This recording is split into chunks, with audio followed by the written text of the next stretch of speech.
병상에서 닌 거라도 맞춰주고 할아버지 저 기저귀 가셔야 돼요 라고 해야 되는 그 사람이 지금 태어나지도 않았어요. 지금부터 태어나야 된다고요.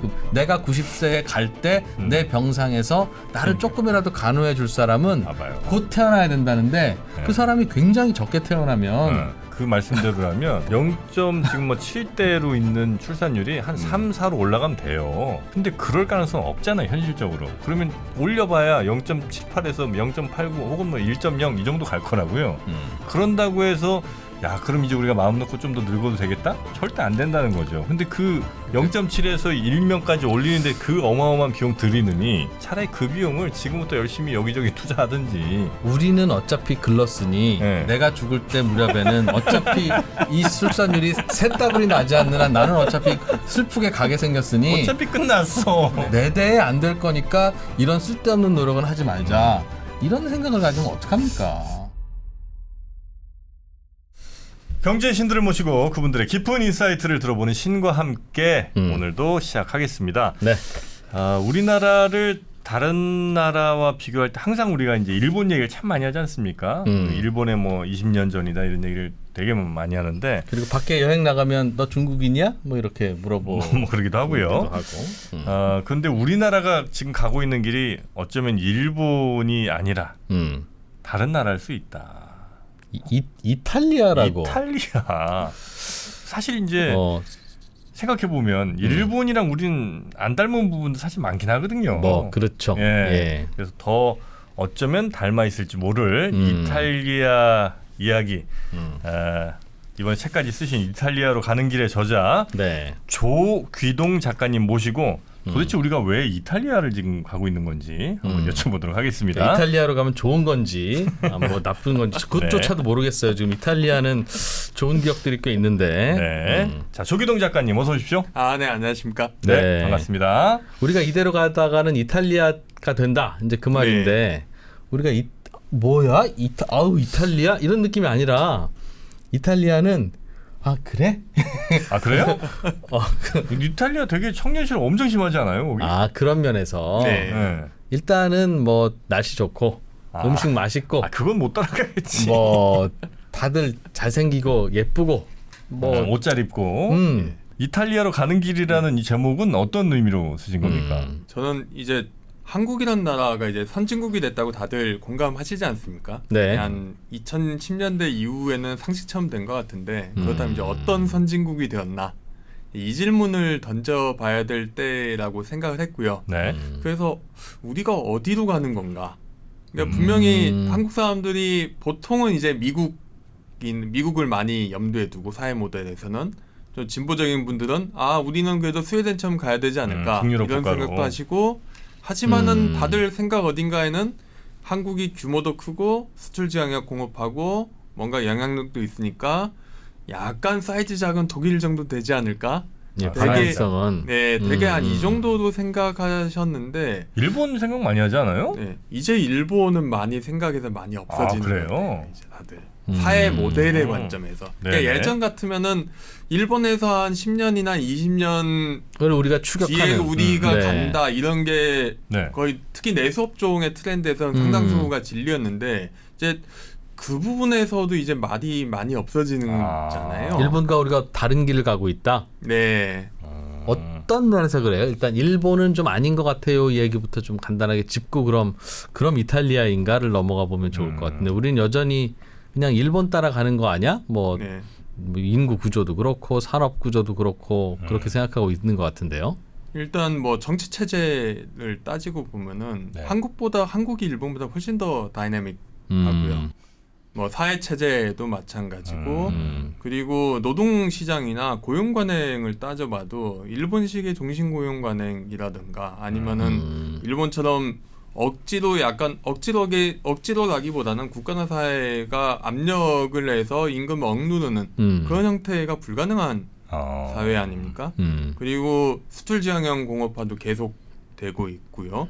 결국 한국 사회가 게다가 사회복지 지출이 점점 늘어나는데 늘어난 양상을 보면은 일본은 안 그래요? 일본도 꽤 한국처럼 돼 있긴 한데 그래도 유럽 모델이 오히려 점점 가까워지지 않나. 한국이 예. 사회복지가 사회복지 시스템의 지출이 점점 늘고 있잖아요. 네네네. 한국이란 나라의 그 고령화 수준 대비 지출액은 빠르게 늘고 있는데 앞으로도 늘어날 거 생각하면은 오히려 유럽의 어느 나라쯤의 좌표가 좀 더 가깝지 않을까 내지는 좀 더 그러니까 앞으로의 사회 갈등이나 정치 갈등 내지는 경제 구조의 문제를 예측할 때 오히려 일본형의 모델보다도 유럽식의 모델이나 아니면은 유럽 국가와의 어떤 비교를 통해서 한국 사회를 이해하는 게 좀 더 괜찮은 자극 가설 아닐까. 그러니까 뭔가 어디가 닮았다기보다는 네. 좀 더 한국이란 사회를 그러니까 다른 나라 이야기를 하는 거는 결국은 한국이란 사회를 어떻게 이해할 것인가. 그렇죠. 우리의 예. 20, 30년 후가 어떨지 예, 알기 위해서 우리보다 앞서간 어떤 나라를 관찰하는 게 필요한데 네, 그 나라를 관찰하기 위해서 좀 더 이제 유럽의 국가, 특히 남유럽 국가를 관찰하는 게 좀 더 적실성이 있지 않나 이런 생각을 하게 되었습니다. 남유럽 그 중에서도 이제 이탈리아를 꼽으신 예. 거죠. 이탈리아는 우리랑 뭐가 닮아 있습니까 혹시? 가장 닮아 있는 건 출산율이죠. 예. 이탈리아도 안 나요? 예, 그래요? 한국이 압도적으로 출산율이 낮죠. 선진국에서 제일 낮긴 한데 선진국 중에서 규모가 어느 정도 되는 국가들 예.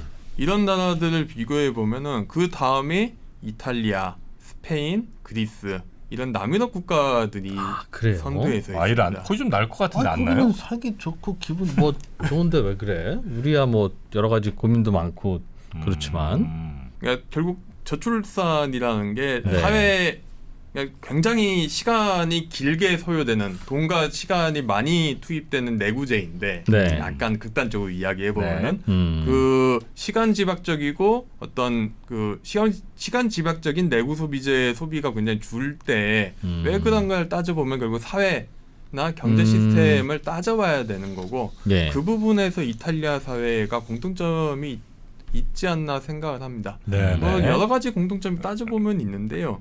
하나하나 보죠. 출산율 얼마나 네. 되는데요? 혹시 통계가 있습니까? 예, 출산율이 한국 다음에는 이탈리아, 스페인, 그리스 이런 나라들인데요. 낮은 순서대로. 네, 그 한국의 2020년 기준 네. 한국의 출산율이 0.84명인데 네. 그 다음이 이제 스페인이 1.19명입니다. 그리고 나서 이탈리아가 1.24명으로 가장 낮고요. 그 다음에 뭐 그리스가 1.28명 정도 되고 남유럽 국가들이 대체로 낮군요. 대체로 낮습니다. 네. 일본이 1.33명입니다. 네. 20년 기준. 네, 그러니까 네. 한국, 남유럽 국가들, 일본 이런 순으로 돼 있는 거죠. 그들도 저출산 때문에 고민을 좀 하겠네요. 그럼. 엄청나게 고민이 많습니다. 예. 근데 우리는 사회복지 하시는 분들이 이제 이런 문제를 중점적으로 보시는데 음. 그 사회복지 하시는 분의 그 논문 중 하나가 왜 남유럽 국가들은 출산율이 낮을까? 그러게요. 예, 그들은 어떻게 추측하고 있습니까? 보통 이제 많이 이야기하는 거는 결국은 그 여성의 노동시장 참여가 작다는 게 첫 번째로 들 수가 있겠고요. 그리고 남성의 가사 분담률도 굉장히 낮고 동시에 그 정프로님께서 말씀하셨듯이 청년 실업률 굉장히 심하잖아요. 네. 그러니까 이중 노동 시장이 남유럽 국가들이 굉장히 강합니다. 그러니까 이중 노동 시장이 강해서 정규직과 비정규직의 차이가 크고 아하. 그리고 사회복지도 정규직이 받는 복지와 비정규직이 받는 복지가 차이가 크죠. 남유럽 국가들도 이제 연금 중심의 복지가 되는데 결국 기업 중심으로 돌아갈 수밖에 없거든요. 네. 연금이란 게.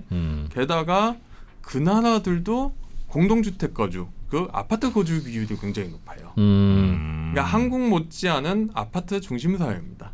거기 아파트는 우리 아파트랑 좀 다르긴 하죠. 예, 저희처럼 이제 한 1000세대짜리 게 아니고. 초대형 아파트는 아니지만은 약간 빌라 단지 같은 느낌? 빌라 단지보다 좀 더 고층이고 살짝 큰 나홀로 아파트들. 네, 공동주택들이 많죠. 그리고 공동주택을 중심으로 한 일종의 자산 기반의 그러니까 노후 대책을 아파트로 하는 사람들이 또 많습니다. 이거를 또 사회복지 하시는 분들은 자산 기반 복지라고 하는데 우리나라가 그렇죠. 예, 굉장히 한국과 유사한 사회이고 그러한 부분들이 여러 가지 압력으로 출산율을 떨어뜨린다고 이야기를 합니다. 네네네. 자, 출산율은 그렇게 우리나라 물론 이제 우리나라가 가장 낮습니다만 우리나라 다음으로 이제 낮은 나라들이 이제 남유럽 국가들이고 네. 그런저런 이유들로 이제 아이를 잘 낳지 않고 결혼도 잘 안 하죠. 예, 그 유럽에서 손꼽히게 결혼을 안 하는 나라가 프랑스도 있지만은 프랑스에 못지않은 나라들이 이제 남유럽 국가들입니다. 그냥 혼인 신고만 안 하는 거 아니에요? 그러니까 프랑스는 그렇게 하는데 거의 이탈리아는 가족주의가 굉장히 강하기 때문에 동거비율은 상대적으로 낮고 대부분 이제 결혼을 하게 되거든요. 혼인 신고를. 근데 안 해요. 안 하죠. 그러니까 2020년에 이탈리아의 혼인 건수, 그러니까 인구 1000명당 혼인 건수가 1.6명으로 이탈리아 OECD에서 가장 낮았고요. 1.6명이요? 예. 그 다음에 포르투갈 1.8명, 스페인 1.9명입니다. 1000명당 1명밖에 결혼을 안 해요. 1.6명. 그게 이제 좀 못된 조혼인율이라고 그러던데 보니까 이제 물론 이제 결혼 이미 한 사람도 있죠. 근데 이제 1000명당 지금 이제 올해 결혼한 사람 몇 명 이렇게 할 때는 뭐 1.9명 예. 요 정도로 굉장히 좀 낮은. 이상하다. 왜요? 그러니까 국민 1000명이면 네. 이게 만약 100살까지 산다고 해도 네. 0살도 있고 100살도 있을 거 아니겠습니까? 그러니까 국민 1000명이면 대략 한 연도에 10명씩은 있을 거 아니겠어요? 네. 그러면 그 해에는 결혼해야 하겠지. 결혼 정년기가 있으니까. 10명 중이니까 2명 한다는 거죠. 예, 2명 정도 한다는 거죠. 1000명. 아, 그러니까 이 나라의 결혼 정년기 1년에 사는 그 청년들 중에 네네네. 1년 아니라 전체 인구 1000명 중입니다.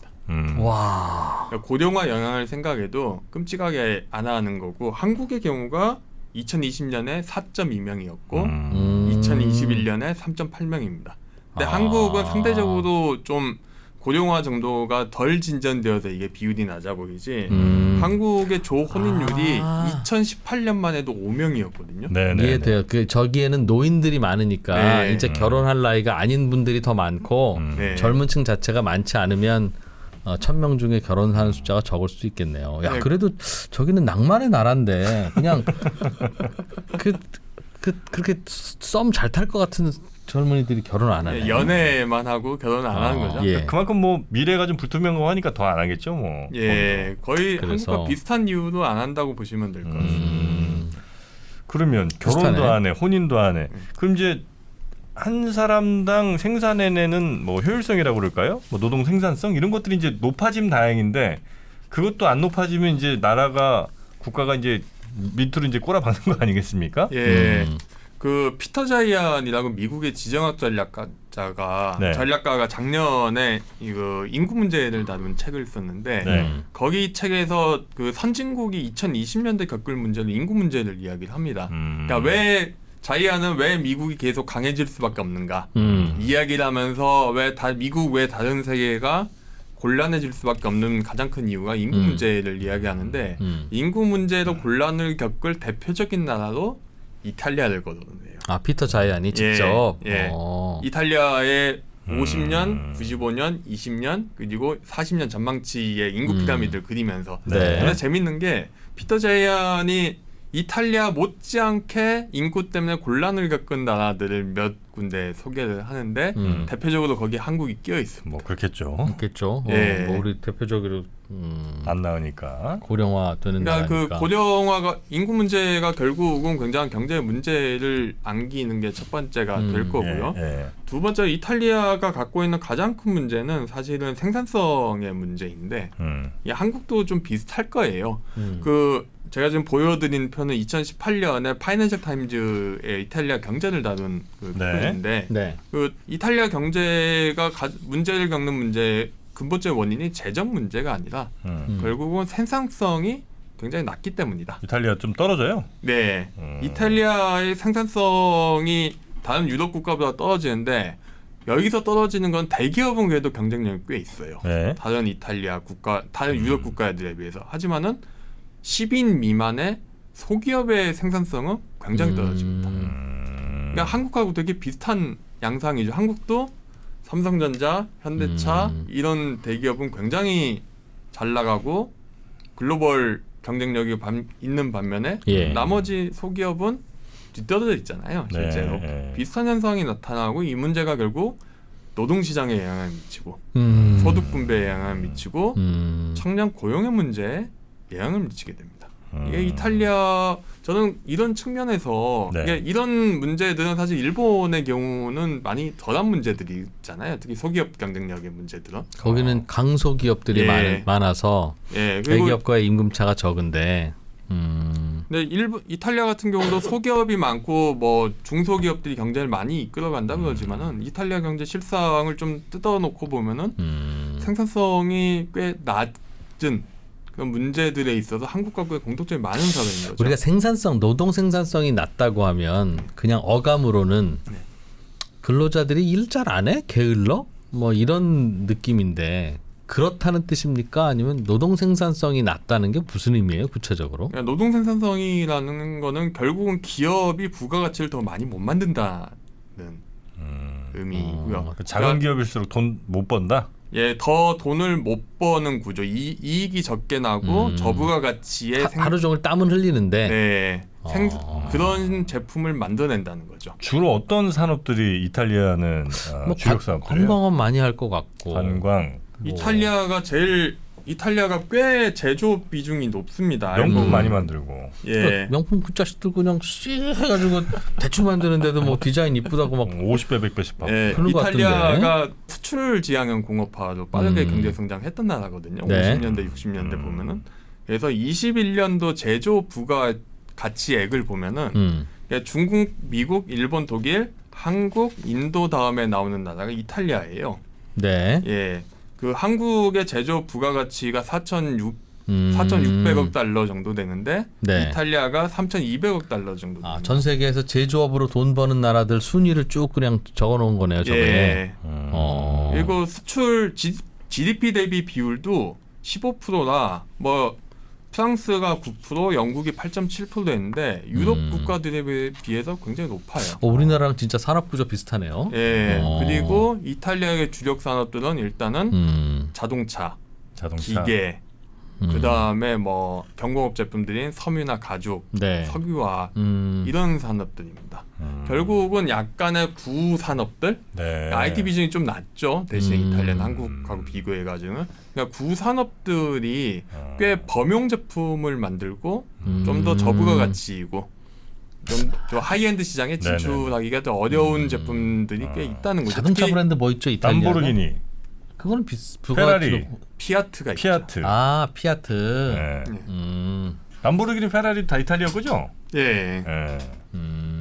그러니까 진짜 비싼 차는 이탈리아에 진짜 비싼 건 비싼데 몇 대 안 팔리니까 뭐 큰 비중은 아닌 것 같고. 피아트 같은 나라구나. 그러면 뭐, 피아트가 이탈리아에서 현대차나 내지는 삼성전자 역할을 합니다. 예. 그래서 노동 생산성도 그렇게 썩 높지 않은 이 남유럽 국가 이탈리아. 또 뭐 문제가 또 있습니까, 이 나라? 뭐 이 나라의 문제는 공통점? 사실 생산성이 계속 내려간다는 문제입니다. 사실 이탈리아 경제의 가장 큰 문제는 보통 이제 한국 사람들이 생각할 때 이탈리아를 재정 적자가 심한 나라, 방만하게 돈을 써서 나라가 안 좋게 된 나라, 복지 너무 과하게 하고 이런 나라라고 생각을 하는데 실제 이탈리아 경제의 가장 큰 문제는 90년대 중반부터 그러니까 경작자들이 총 요소 생산성이라고 이야기하는 그러니까 자본 투입과 노동 투입으로 설명되지 않은 부분들의 경제 성장에 미치는 기여도가 굉장히 떨어진다는 건데요. 그러니까 이탈리아의 제조업 생산성은 한 80년대까지만 해도 그 프랑스나 영국을 압도했습니다. 람보르기니. 네, 람보르기니뿐만 아니라 다른 그러니까 공업 제품들, 그러니까 그 이탈리아 북부의 토리노나 밀라노 같은 지역들의 공업 수준은 서유럽에서도 손꼽히는 수준이라서 그런 나라들이 외국으로 수출도 많이 하고 그 수출 기반으로 해가지고 생산성이 높으니까 수출하는 거죠. 그래서 GDP를 끌어올려서 80년대 보면은 1인당 GDP가 프랑스나 영국을 추월을 합니다. 거기 그때 뭐 전자 제품이나 뭐 기계 이런 것들도 꽤 있었던 것 같은데 이탈리아에. 그러니까 플랜트나 기계 조선업도 굉장히 잘하죠. 하지만은 90년대 중반부터 경제가 이제 침체 상태에 있는데 이 문제는 결국 생산성의 기여도가 계속 떨어지는데요. 그 IMF에 따르면은 그 IMF가 10년 단위로 총요소 생산성의 성장 기여도를 따져봤더니 그 70년대에는 2.6%포인트, 전체 성장률이 한 3.7%니까 그중 3분의 2는 생산성 향상 기여를 한 거죠. 그다음에 80년대에는 성장률이 2.4인데 총 생산성의 기여도가 1.1%포인트. 이탈리아의 경우? 예, 이탈리아의 경우입니다. 그런데 90년대 가면은 1.6% 성장을 하는데 0.9%포인트가 생산성에서 옵니다. 여기까지는 생산성이 떨어지는 게 보이죠.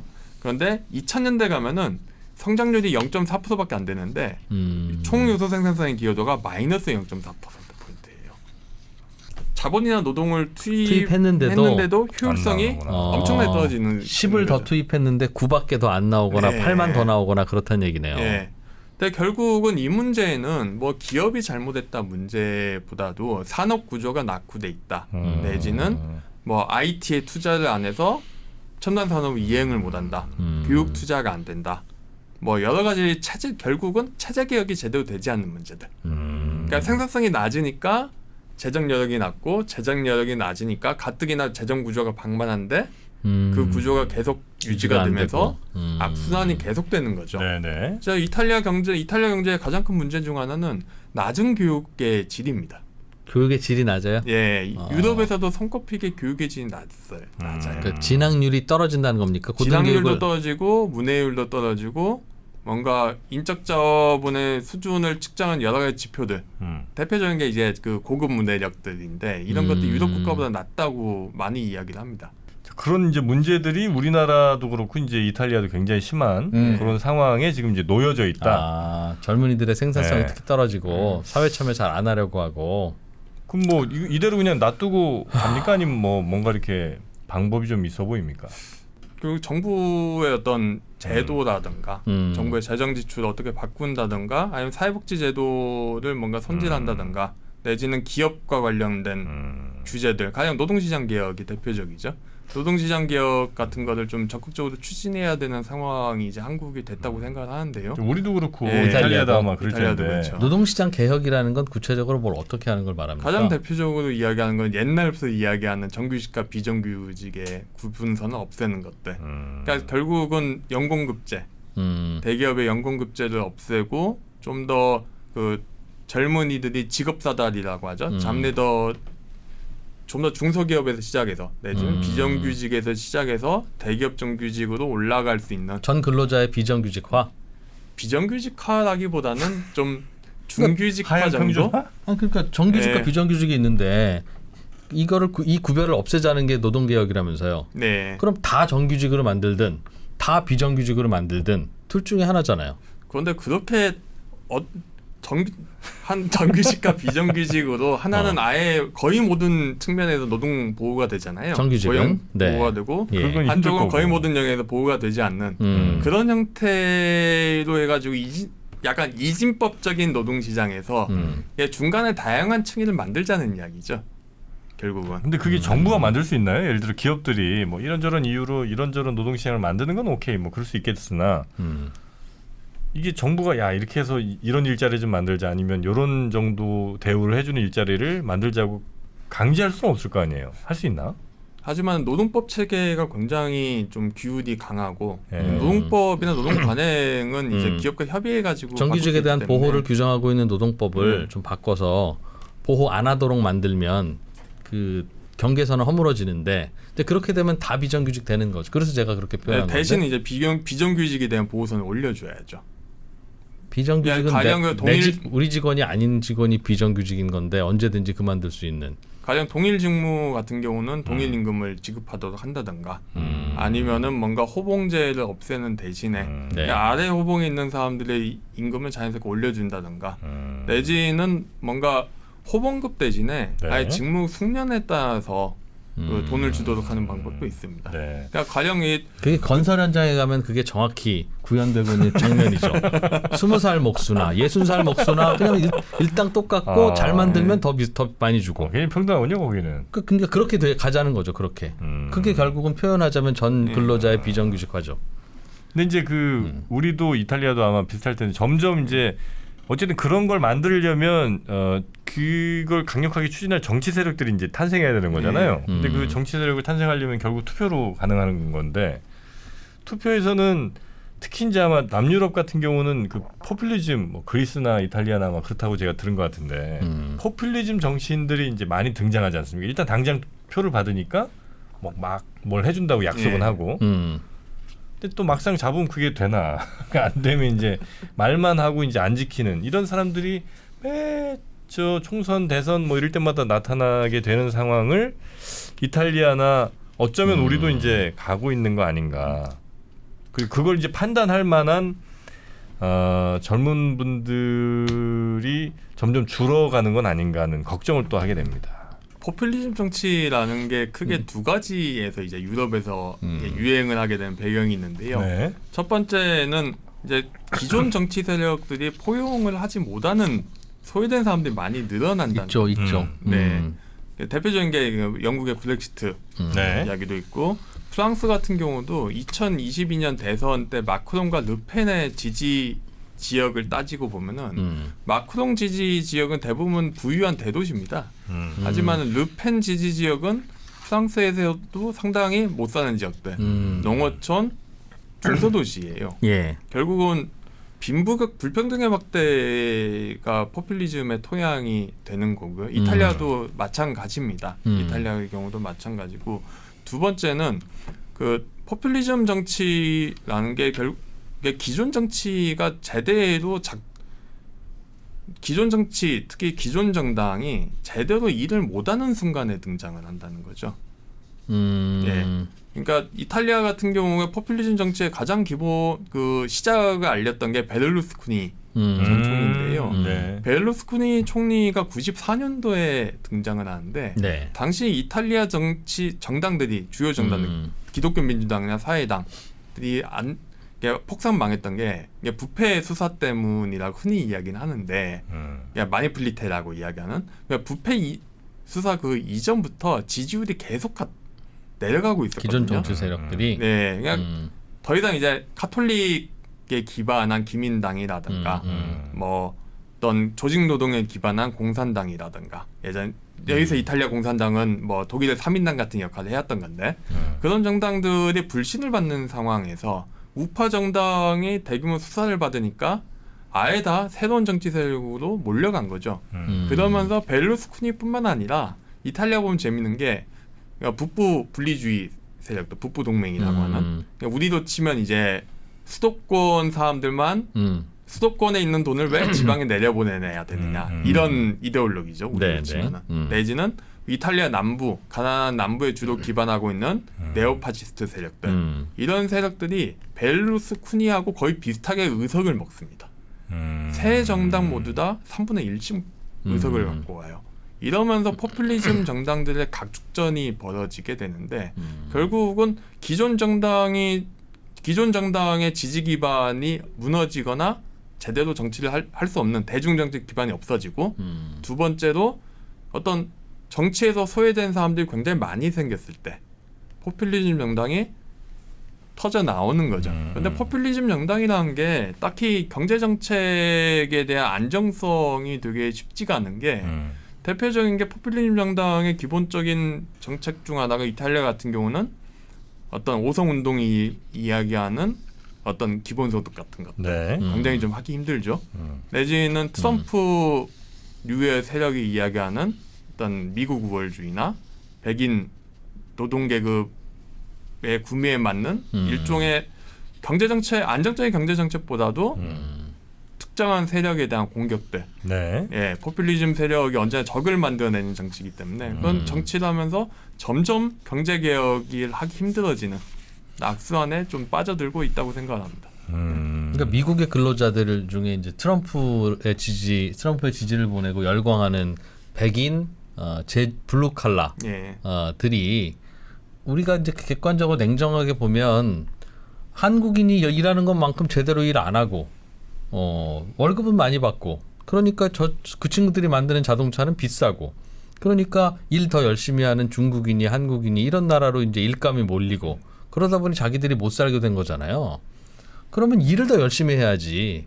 근데 우리가 못 살게 된 건 그냥 중국인들 때문입니다라든가 뭐 무역 체제가 잘못됐었기 때문입니다. 그러니까 나는 잘못한 게 하나도 없고 다 주변이 뭔가 잘못돼서 내가 이렇게 답답해진다는 정치인의 구호에 그게 다 넘어가기 제일 좋겠죠. 그죠? 나보고 잘못하고 네가 게으르다고 하는 건 팩트 폭행이니까 듣기 싫고 네 잘못이 아니야라고 하니까 얼마나 그게 달콤하고 어쩐지 좀 나도 이상하게 생각했어라는 생각이 들 거 아니겠습니까? 모든 나라의 그 포퓰리즘 정치인들의 접근법이나 그걸 받아들인 유권자가 다 그렇잖아요.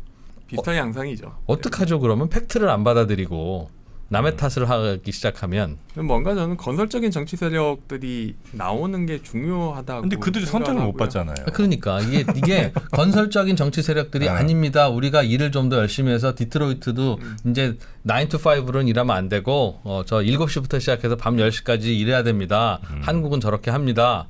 라고 할 때 교육을 제대로 받은 근로자들 층이 많으면 그래 저 얘기가 사실은 맞지 라고 이해가 돼야 되는데 교육도 안 받는다면서요. 뭐라니 쟤? 저러면서 옆에 있는 애들은 저거 이 한국 애들 때문이라고 그러면 속 시원하고 마음 편해지는데 그렇게 좋으면 네가 한국으로 가라 뭐 이런 식으로 하면서 또 표를 안 주니 뭐 솔루션이 없는 게 아닌가. 저는 그럼에도 불구하고 어느 정도 좀 기존 정치 세력들이 노력을 할 경우에 또는 혁신을 할 경우에 유권자들 되찾아올 여지가 꽤 있다고 생각을 하거든요. 기본적으로 포퓰리즘 정치 세력이란 게 결국은 먹고 사는 문제에 대해서 대안을 줄 수 있는 게 없잖아요.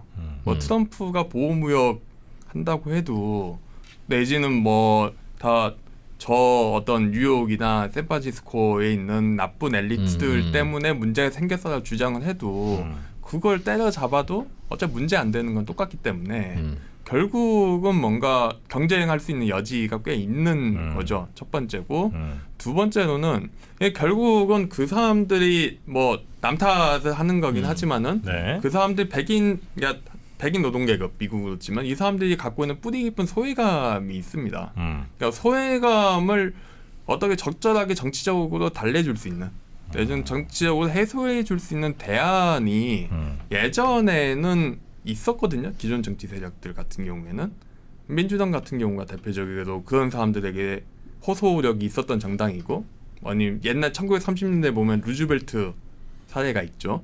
공화당도 만만치 않게 그 사람들에 대해서 호소할 수 있는 다양한 정책도 있고 문화적 가치도 있었죠. 옛날에 전통적 우파들 같은 경우에 그렇게 뭔가 기존 정당이 해왔던 역할이 원래 전통적으로 그런 것이었기 때문에 충분히 어떤 정당 정치에서 문제가 정당이 안 되는 게 아니라 정당이 적합한 정치적 수단, 정치적 이데올로기나 정책, 제도를 갖지 못해서 못해주니까. 근데 생산성이 떨어져서 돈을 못 버는 나라가 돼서 월급을 못 주는 상황을 정치인들이 무슨 정책으로 도와줍니까? 본인들이 열심히 하거나 아니면 못 사는 걸 받아들이거나 둘 중에 하나지. 결국은 이제 쓴 약을 어떻게 먹는 것도 정치의 기술이라고 생각을 합니다. 잘 달래서 일을 열심히 하게. 하기야. 우리도 사실 우리가 1960년대 못 산 게 우리 탓이지 누구 탓이에요. 근데 그때 니네가 잘못해서가 아니라 우리 한번 잘 살아보자. 잘 설득해서 뭐 그 노래도 부르고 막 그렇게 그런 거 하자는 겁니까 그러면? 한국 같은 경우는 보면은 이제 IMF 외환위기 이후에 그를 보면 구조개혁을 하잖아요. 네.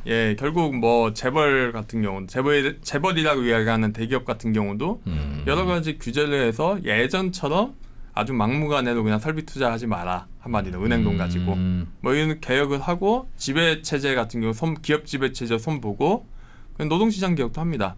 그리고 2000년대 90년대 후반 2000년대 보면은 굉장히 IT 같은 데 투자 많이 하잖아요. 그러니까 어르고 달래고 이러면서 어르고 달래고 필요한 데 투자하고 그러면서 경제를 끌어올릴 수 있는 거죠. 정치하는 입장에서도 경제 선순환 구조를 만드는 게 굉장히 중요한 게 성장률이 떨어질 경우에 정말 골치가 아픈 게 사회 갈등은 언제나 먹고 사는 문제를 중심으로 벌어지는데 저성장 사회 갈등이라는 거는 더 파이가 작아지기 때문에 파이가 늘어나지 않고 줄거나 그대로기 때문에 파이를 갈라먹는 싸움이라서 해결하기가 정말 힘듭니다. 하지만 성장률을 어느 정도 끌어올리면은 제로섬이 아니라 포지티브 썸으로 만들 수가 있는 거죠. 이게 어렵긴 한데 그게 됐던 게 50년대 60년대 이른바 케인지언 정책들의 어떤 정책적인 내용들이었고 굉장히 힘든 거였잖아요. 어떻게 그 기업가 노동자가 한 편이 되니까 이게. 근데 성장률은 이제 우리나라도 거의 뭐 2% 안쪽으로 이제 안착되는 것 같은 분위기고. 2%가 뭐예요? 앞에 일자도 지키기 어려운 상황인데. 그러니까 이탈리아도 뭐 우리랑 크게 별반 상황이 다르지 않을 것 같은데 여기서 당근과 채찍을 잘 사용한다고 이게 예전에 다시 갔었던 고성장 시대가 못 갈 올까요? 거 아니에요. 네, 고성장은 아니지만은 지금처럼 급락하는 건 막아야 된다고 생각을 하고요. KDI가 작년 말에 그 장기 성장률 추계를 낸 게 있는데 네. 재밌는 게 이제 그 생산성 총요소 생산성의 성장 기여도인데 그 90년대에는 경제 성장률이 평균 7.2%였고 TFP의 기여도가 2.3% 포인트였습니다. 한 TFP가 총 요소 생산성. 2000년대 가면은 4.7% 성장을 했는데 연평균 그 가운데 1.9%가 생산성에서 나왔어요. 그냥 생산성이 기여도가 아니라 정확히 말하면 사실 노동 투입과 자본 투입으로 설명되지 않은 부분인데 거기에는 다양한 요인이 들어가니까. 그런데 2010년대 가면은 2.9% 떨어지는데 생산성의 기여도가 0.7밖에 되지 않습니다. 그러니까 원래는 선진국이 되면은 노동 투입과 자본 투입이 줄고 특히 자본을 투입한다고 얻을 수 있는 게 없기 때문에 네. 생산성이 항상 굉장히 중요해지는데 한국의 경우는 생산성의 성장 기여도가 굉장히 빨리 떨어지죠. 그러니까 오히려 재밌는 건 노동의 성장 기여도는 1%대로 유지가 됩니다. 그러니까 이거는 또 이거 뜯어보면은 결국 좀 저임금 노동자들이 더 많이 일을 해서기 때문이거든요. 그러니까 결국 이제 한국이 뭐 기업들은 되게 화려하게 성장하는 것 같지만은 한국 경제를 전반적으로 보면은 뭐 잘 나가는 애들 제외하면은 나머지는 그저 거기 가고 다 몸으로 때워서 성장을 해왔던 식으로 좀 질적으로 안 좋게 좀 바뀌어왔다는 거죠. 네. 최근에 우리나라가 네. 근데 이런 게 계속되다 보니까 요즘 최근 어제였나요? 오늘이었나요? 이게 OECD에서 한국의 총요소 생산성, 한국의 장기 성장률이 이제 2% 미만으로 낮춘 걸로 나왔는데 그냥 따져보면 이게 한국이 그만큼 선진국이 됐는데 선진국이 됐다는 말은 돈을 투자해서 뭔가를 만들어낼 수 없는 사회 내지는 자본의 수익률이 낮아지는 사회가 됐는데 그러면은 생산성을 어떻게든 끌어올려야 되는 거거든요. 네.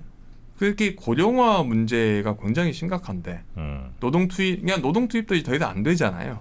노동 투입이 안 되면 질적 개선을 도모해야 되는데 이 부분을 하려면은 결국 어떻게든 지금의 체제에서는 더 이상 이제 안 되는 거죠. 체제 개혁을 해야 되는 상황이 이제 몰려 있는 거죠, 한국 사회에. 정권을 바꿔야 됩니까? 그 말입니까? 아니, 무슨 말씀이세요? 무슨 얘기예요? 지금 체제 개혁을 해야 된다는 게? 체제 개혁이라는 건 여기서 정치 이야기가 아니라 제가 앞서 이야기했던 네. 어떤 기업이나 산업 구조, 지금까지 했던 여러 관행들에 네, 대해서 여러 관행들, 노동시장, 재정 구조, 뭐 연금, 교육 이런 거를 다 총체적으로 바꾸면서 좀 더 자원이 효율적으로 배분되고 좀 더 역동적인 경제로 이제 바꿔 나가야 된다는 거죠. 그렇게 한 모범 사례의 나라가 있어요. 한국과 이탈리아가 비슷하고 그런 과제를 갖고 있으며 잘 그게 안 되고 있다는 건 공감이 되는데 네. 이게 그냥 이 정도 선진국이 되면 이제 있을 거 다 있고 만들 거 다 만들었잖아요. 길도 다 뚫었고 뭐 할 게 또 남아 있겠습니까? 없지. 그러다 보니 그 원래 학생도 50점, 60점 받을 때는 공부 2시간만 더 하면 공부 시간은 10% 늘었는데 점수는 20%가 올라가고 이럴 때가 옵니다만 한 98점 좀 받고 나면 공부 시간을 2배로 늘리기도 어렵지만 그 점수가 잘 안 오르는 건 이미 잘하고 있고 더 이상 할 게 없어서 그런 거 아니냐. 그러니 그냥 이건 운명이고 팔자인 것인가 아니면 야 저 나라 봐 저 나라는 해내잖아 하는 뭔가가 샘플이 있으면 그래 뭐 저게 되긴 되나 보다 할 텐데 현실에서 존재는 하는 거예요. 우리가 해야 할 그 일이나 과제라는 게. 일단 유럽 같은 경우가 이제 60년대, 70년대 뭐 연금 위기나 이런 걸 굉장히 빨리 겪었는데 네. 또 유럽 정치를 보면은 한 70년대, 80년대 보면은 다 연금 어떻게 뜯어 고칠 거냐, 내지는 노동시장 어떻게 뜯어 고칠 거냐. 거기서 유럽은 서유럽, 서유럽 이야기입니다. 네. 네. 프랑스, 프랑스, 독일, 뭐 덴마크, 영국 이런 나라 다 공통적으로 해당되는 문제입니다. 예. 이런 문제들을 고민을 하면서 뜯어 고치죠 실제로. 그래서 독일 같은 경우가 노동개혁 이야기 계속 나오잖아요. 독일 한국의 모범 사례라면서 뭐 찬반은 있습니다만은 이게 독일 사회에서도 한국이 지금 하고 있는 고민을 한 그 시절부터 해서 이제 바꾼 거고요. 출산율 같은 경우가 재밌는 게 예전에 유럽 한국의 출산율이 떨어진다 그러는데 유럽 국가들도 한 60년대 다 한 번씩 떨어졌습니다. 아 리바운드 한 거예요, 다? 떨어졌다가 이제 리바운드를 뭐 예전만큼은 아니지만은 약간 방어는 가능하게 좀 끌어올리거든요. 이런 방어 과정을 보면은 결국은 뭔가를 뜯어 고쳐요. 그러니까 스웨덴 같은 경우도 보면은 스웨덴이 원래 출산율이 뚝 떨어져서 처음에는 한국처럼 이제 뭐 보육수당 주고 애 낳으면은 좀 더 금전 지원하고 여러 가지 것을 하던데 70년대 그래도 해결이 안 됩니다. 그래서 스웨덴이 70년대 후반 80년대 초반에 한 게 결국 이제 그 가사노동에서 여성의 부담을 줄여야 되겠구나. 왜냐면은 여성도 이제 현대사회가 되면 여성도 고학력이 되고 노동시장 참여가 늘어나는데 가사노동의 발목이 잡히고 커리어가 훼손되면은 애를 안 낳는다는 생각을 하는 거죠. 그래서 남성도 똑같이 애를 보게 의무화를 시켜버려요. 그러니까 육아휴직도 똑같이 주고 그러니까 거의 차별 없이 쓰고 사실상 고용 관행이나 어떤 노동시장 관행, 가족의 관행에서 육아휴직은 너도 똑같이 써. 뭐 이런 식으로 바꾸면서 출산율을 끌어올리거든요. 회사 오지 마. 예, 그런 거죠. 이거는 꽤 위에서 기업한테 냅두면은 아무도 말을 안 듣죠. 그건 괜찮은데 강제 휴가제, 출생 신고는 자동으로 할 테니까. 그냥 뭐 프랑스 같은 경우도 지금처럼 이제 뭔가 가족 외에 낳는 아이들을 국가가 돌보기 시작한 것도 역사가 따져보면 아주 오래된 일은 아닙니다. 그게 50년 전도 70년대 80년대 일이거든요. 그러니까 분명히 국가가 나설 경우에 내지는 정부가 나선다기보다는 사회적 합의하에 움직여야 되는 거예요. 이거는 누군가는 손해보는 사람들이 언제나 있으니까. 사람들이 열심히 일할 수 있어야 되는데 그거를 저해하는 환경 중에 스스로 게으른 거야 국가가 어쩔 수 없지만 열심히 해보려고 하는데 자꾸 이제 거치적거리는 뭔가 주변에 환경이 있으면 그거는 제도로 좀 풀어줄 만한 게 있을 것이다. 네, 굉장히 한국 같은 경우는 굉장히 많다고 생각을 하고요. 개인적으로는 뭐 좀 하면 될 것 같은데 정치인들이 왜 이걸 안 하고 있어? 하는 게 뭐예요? 저는 한국 같은 경우도 좀 남성의 육아휴직은 좀 화끈하게 보장을 해야 된다. 강제로 하면 좋을 것 같은데. 강제도 저는 나쁘지 않은 것 같아요. 왜냐하면 한국 기업들은 남성 육아휴직에 대해서 부정적이잖아요. 근데 출생 신고하는 순간 그 가장이든 혹은 거기 세대주든 누구든 그쪽이 종사하는 회사에 그 4대 보험 뛰는 회사로 통보가 가서 얘는 이때부터는 강제 휴가고 그 동안에 저 돈은 월급은 그러니까 그 나라는 월급을 어떻게 써요? 보통 한국 같은 경우 육아휴직은 이제 고용보험에서 아마 나올 겁니다. 이게 고용보험 같은 제도가 있으니까 평소에 보험료를 좀 올려서 이제 내게 주게 되는 거죠. 근로자들끼리 십시일반. 우리 같은 경우는 보통 뭐. 한 반쯤 나오는 것 같더라고요. 아니에요. 그게 기본급의 반 정도 아니에요. 그리고 그러면서 그 기본급의 몇 %를 주면서 꽤 그 비율은 높은데 겉으로 보기에는 그래서 되게 많이 주네 싶은데 그리고 나서 실링이 있어요. 그래서 뭐 하여튼 200만 원은 잘 안 나옵니다. 그러니까 이제 내가 육아휴직을 쓰는 입장에서도 대단히 그거는 좀 쉽지 않은 선택이고. 그렇죠. 예를 들어 내가 뭐 한 600만 원 버는 사람이다. 이제 매달 일하면 600을 버는데 갑자기 200 실링이 딱 잡히면 400이 뚝 떨어지는 거잖아요. 그러면 일하는 사람 입장에서도 그게 전혀 반갑지가 않고. 뭐 그렇죠. 그러니까 돈 꽤나 있는 사람이나 육아휴직을 쓸 수 있거나 그렇지 빠듯하거나 내지는 부모를 부양해야 되는 청년들도 있잖아요. 그런데 육아휴직을 강제로 하고 한 달에 열심히 해서 500만 원 벌어가던 걸 막 180만 원만 주면서 애부터 봐 그러면 그럼 이제 나머지를 뭐 한 마이너스 된 거를 이제 나라에서 또 다시 이제 준다고 이런 방법이 있을 수는 있는데 이제 그렇게 주면 또 이제 국채 발행하고 나라 빚이 늘어나고 뭐 그렇게 되겠죠. 충분히 뭐 그런 부분은 제도적으로 보완할 수 있는 여지가 꽤 있다고 생각을 하고요. 가령 실링 같은 경우는 육아휴직의 급여에 대한 실링이 있으면 그걸 좀 어느 정도 좀 높여주면 되는 문제고, 그다음에 뭐 가족을 부양할 때 들어가는 비용들 같은 경우는 뭐 사회복지나 그런 부분들은 충분히 해결할 수 있을 것 같거든요. 다 돈입니다. 다 돈입니다. 그 돈이 어디서 나옵니까? 돈이긴 한데 누가 부담하느냐를 어떻게 나눠서 부담하느냐. 그거 다 국민이 부담하는 거죠. 그 돈이 어디서 뭐 일본이 줍니까? 우리 뭐 미국이 줍니까? 다 우리가 부담하는 거죠. 하지만 이게 괜히 나왔다는 생각이 지금 막 들죠. 아니 결국은 저런 분들 이제 정치하러 가시면 막 이런 거 그래. 공약하고 막 지키려고 그런다니까. 여러분 할 수 있습니다. 네. 그러니까 결국은 이게 재정 이야기로 가면은 그러니까 결국 재정을 많이 쓰고 적게 쓰느냐의 문제가 아니라 그런 부분은 이게 어떻게 생산성으로 재정을 쓰느냐의 문제인 거잖아요. 이런 부분들은 그러니까 이렇게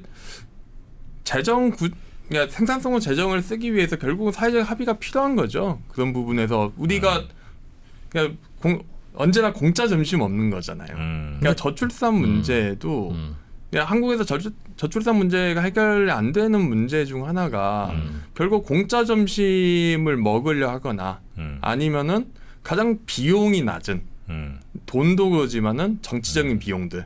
당장 이제 저희가 이제 저출산 제도 이야기하니까 다양한 문제들이 생기고 다양하게 어떤 비용을 보존해야 될 문제들이 생기고 그러면 어딘가에서는 뭐 돈을 끌어야 되잖아요. 그러면 누군가 호주머니에서 나와야 되는데 그 호주머니에서 누가 부담할 건가의 문제들. 이런 좀 저출산에 우리가 적응하는 건 안 돼요? 그냥 좀 적게 낳는 걸로. 어차피 우리나라가 전 세계에서 인구 밀도 높다면서요. 좀 적게 낳고 그냥 적게 가면 안 됩니까? 거기에 적응을 하려면 네. 이렇게 빨리 출산율이 떨어지면 안 된다는 거죠. 오케이 이해한다. 우리도 적응하자. 근데 적응을 이렇게 해줘야 적응이 되지. 이게 무슨 롤러코스터도 아니고. 그렇다고 뭐 되지도 않는 걸 계속 뭐 돈 끌어다 쓴다고. 아이 셋을 낳은 분이 할 말은 아닌 것 같습니다. 저는 이렇게 나름 애국자시네요. 정말 열심히 노력한 거죠. 결국은 저출산 문제는 결국 속도의 문제가 제일 크고요. 두 번째는 저출산의 다른 한 측면은 결국 고령 인구에 대한 비용을 누가 부담해야 될 것이냐. 이 문제가 더 골치 아파합니다. 왜냐하면 고령 인구는 단순하게 고령이 일단 저축이 얼마 안 되는 게 첫 번째고 평균 수명이 늘잖아요. 그다음에 고령에 대한 고령자 한 명당 부양해야 될 기간이 늘어나고 결국 세 번째는 고령자가 이렇게 많아졌을 때 그러니까 특히 아주 초고령자가 많아졌을 때 이 사람들이 만들어낼 수 있는 가령 이 사람들에 대한 돌봄 노동을 누가 수행할 건가의 문제들. 이런 문제들을 생각해보면 결국 젊은 사람들의 수가 빠르게 주는 사회에서는 감당이 안 되거든요. 줄어도 사실 사람이 사람이 언제나 많아야 되는 건 아니죠. 왜냐하면 적은 사람들이 생산성이 좀 더 높으면 되니까. 그러니까 초고령 사회에서 생산할 수 있는 인구가 빠르게 주는 게 같이 갈 경우에 이거는 정말 좀 대책이 없는 문제 아닌가. 근데 뭐 청년 또 실업률도 높잖아요. 일자리도 없는데 많이 나오면 뭐 할 거야? 그게 조절이 됩니까? 그냥 어떻게 하다 보면 나오는 거고 또 어떻게 하다 보면 안 나오는 거지. 일자리도 그렇게 없으면 딱 지금 적죠. 나는 그래서 오히려 사람들이 지금 이 상황에 잘 적응해 가고 있는 거 아닌가 이미. 그래서 일자리도 없어, 집값도 비싸, 도저히 뭐 아이 낳아서 희망이 없어. 그렇죠. 이 꼴로 저출산으로 우린 대응을 하는 거죠. 그런 자극에 대응을 하는 겁니다. 그래서 각자는 가장 이제 현명한 판단을 하는 건데 영화관에서 제일 영화를 재밌게 잘 보는 방법은 일어서서 보면 되는 거잖아요. 각자 입장에서는 가장 현명한 선택들을 하는 건데 그렇게 현명한 선택들이 모여서 이제 집단을 이루고 국가를 보니까 이게 이제 난리가 난 이런 그게 구성의 오류라는 거 아니겠습니까? 저출산도 이 말이 맞아요. 누가 뭐 나 실수했나 봐. 내가 왜 이렇게 아이를 안 낳았을까? 이게 아니잖아요. 당연히 사리 판단 다 하고 그 선택의 결과니까 그 선택은 합리적이겠죠. 그러나 이제 그게 집단적으로 나타나니 이제 전체적으로는 좀 어려워지는. 괜한 공포를 조장하는 건 아닌가. 저출산에 대해서 뭐 그런 생각을 또 하기도 합니다. 다 이렇게 맞춰서 가고 있는데 나중에 이제 정프로나 저나 비슷한 연령대거든요. 그러면 이제 저희가 이제 뭐 예를 들면 저희는 평균 연령이 좀 올라가고 의학도 발달하고 하니까 뭐 90세에서 100세 사이에 가겠죠. 그럼 90세에서 100세 사이에 갈 때 병상에서 링거라도 맞춰주고 할아버지 저 기저귀 가셔야 돼요라고 해야 되는 그 사람이 90세 때 몇 살이겠습니까? 30대 40대 아니겠어요? 네. 그러면 그분은 지금 태어나지도 않았어요.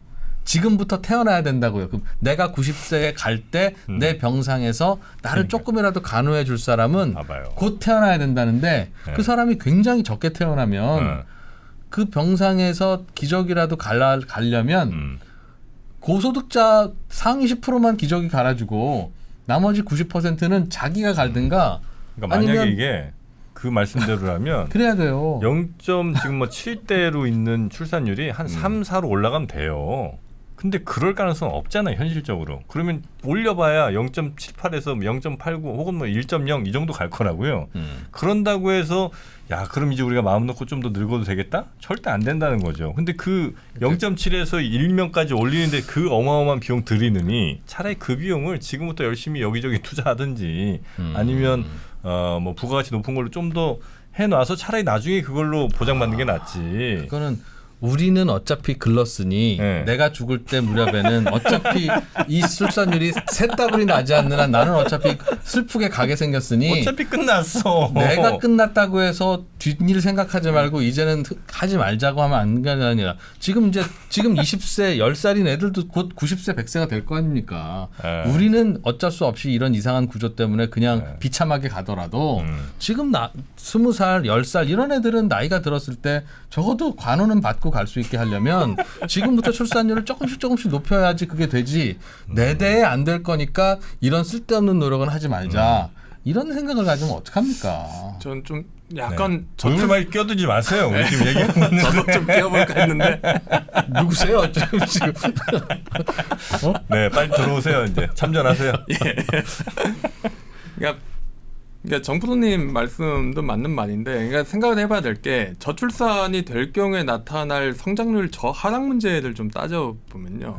결국은 저희 평균 연령이 이제 80대 중반 정도 됐고 이제 저도 한 90세까지 살게 되면은 한 3, 40년 남은 거잖아요. 이제 저희들 기대 예명이.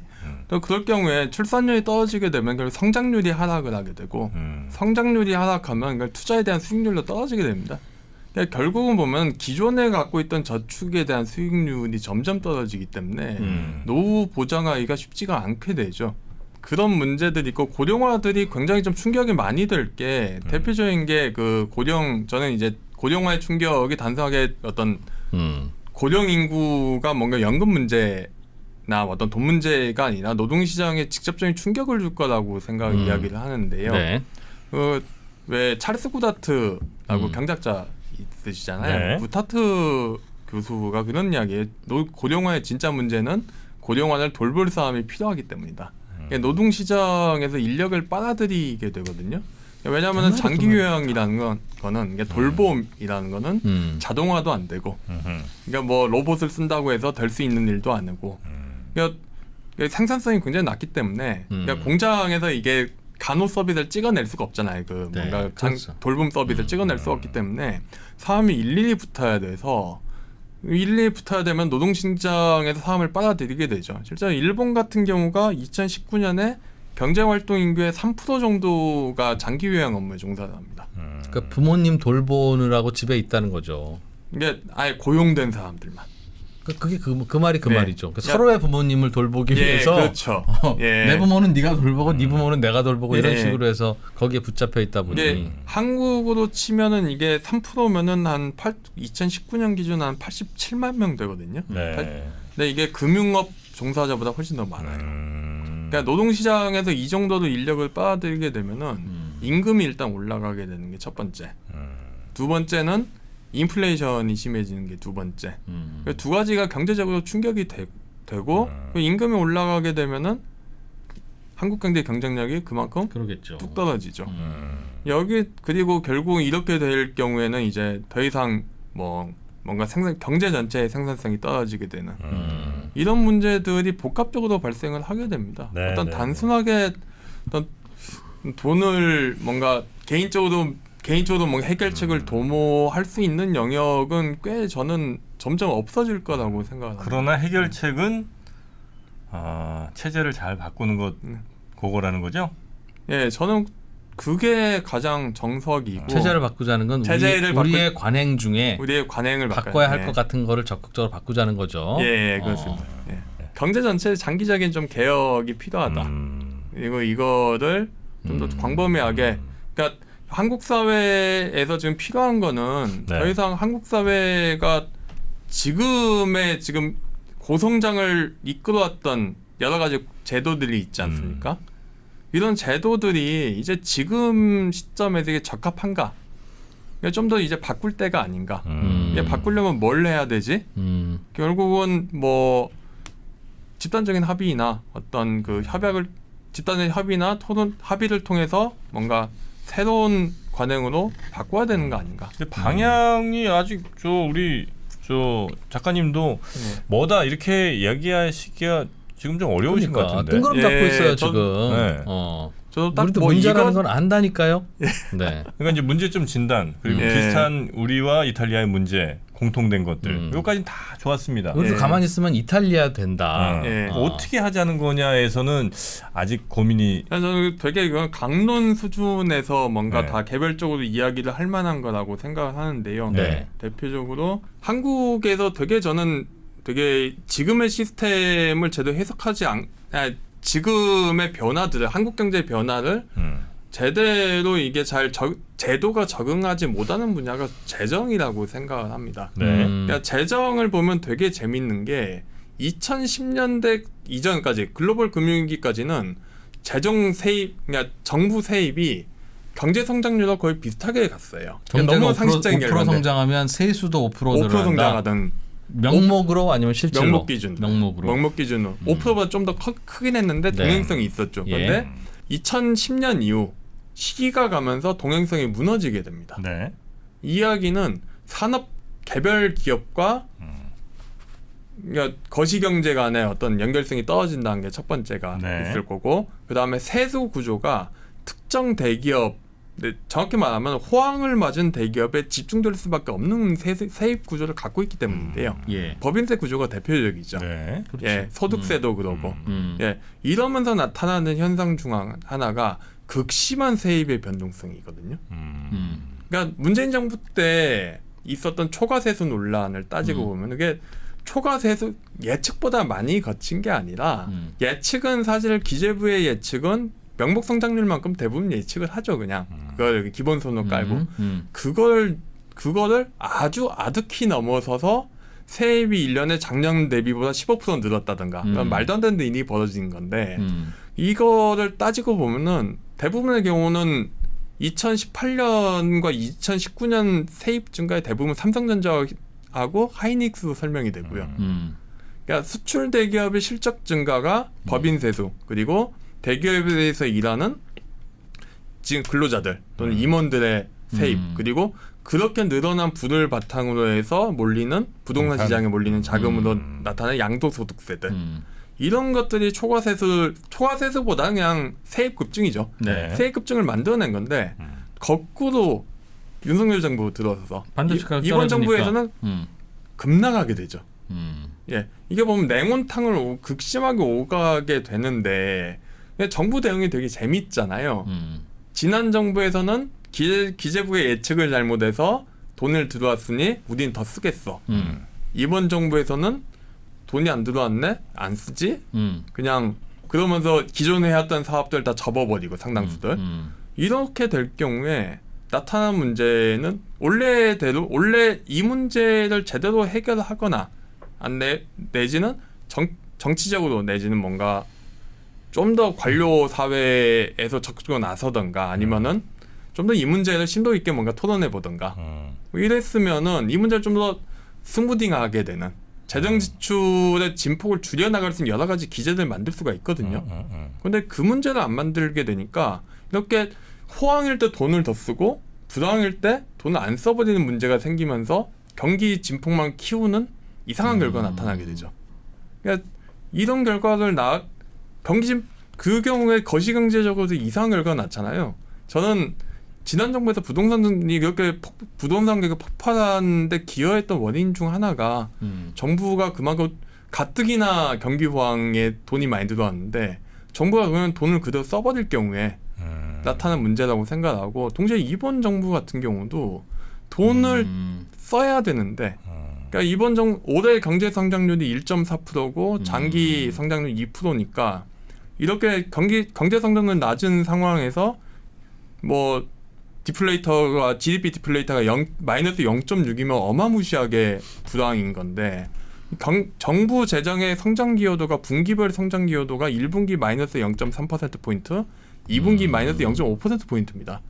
돈을 안 쓰면서 경기를 냉골로 만드는 건데 이런 문제를 충분히 회피해야 되는 거죠. 회피할 수도 있는 문제고. 근데 그냥 하던 대로 하잖아요. 세수도 많이 들어오면 더 쓰고. 이게 예전에 정부 하던 습관이거든요. 이게 양입재정이라 그래가지고 한국은 옛날에는 세수를 거둘 수 있는 능력이 되게 없었기 때문에 이게 뭐 선진국 정부처럼 꾸준히 세수를 쓰고 호황일 때 돈을 적게 쓰고 부당일 때 돈을 많이 쓴 게 아니라 그냥 들어온 대로 썼습니다. 균형 재정 해가지고 되게 중진국스러운 관행이었거든요. 이 관행이 그대로 이어지면서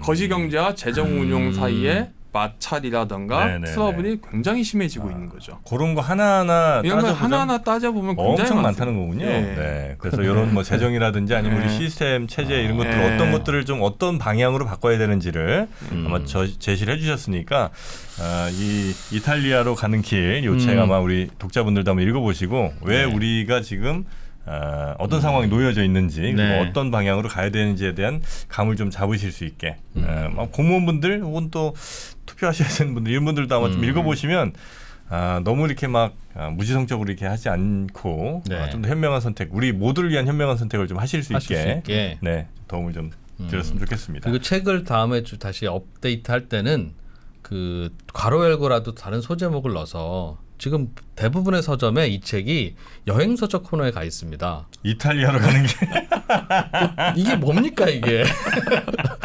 반드시 경제 서적 쪽으로 옮길 수 있게 서점 직원들도 잘못이 아니에요. 딱 이건 여행 서적이잖아요. 다음번에 경제 서적으로 좀 옮겨두고 있습니다. 네, 알겠습니다. 자 오늘은 이탈리아로 가는 길. 네, 조기동 작가님 모셔서 우리 경제 우리가 지금 처한 상황에 대한 이야기를 아주 흥미롭게 들어봤습니다. 네, 자 오늘 함께해 주신 조기동 작가님 대단히 감사하고요. 괜찮으셨죠? 예, 아주 즐겁게 이야기 잘했습니다. 네, 다음에 또 뵙도록 하겠습니다. 고맙습니다. 네, 감사합니다.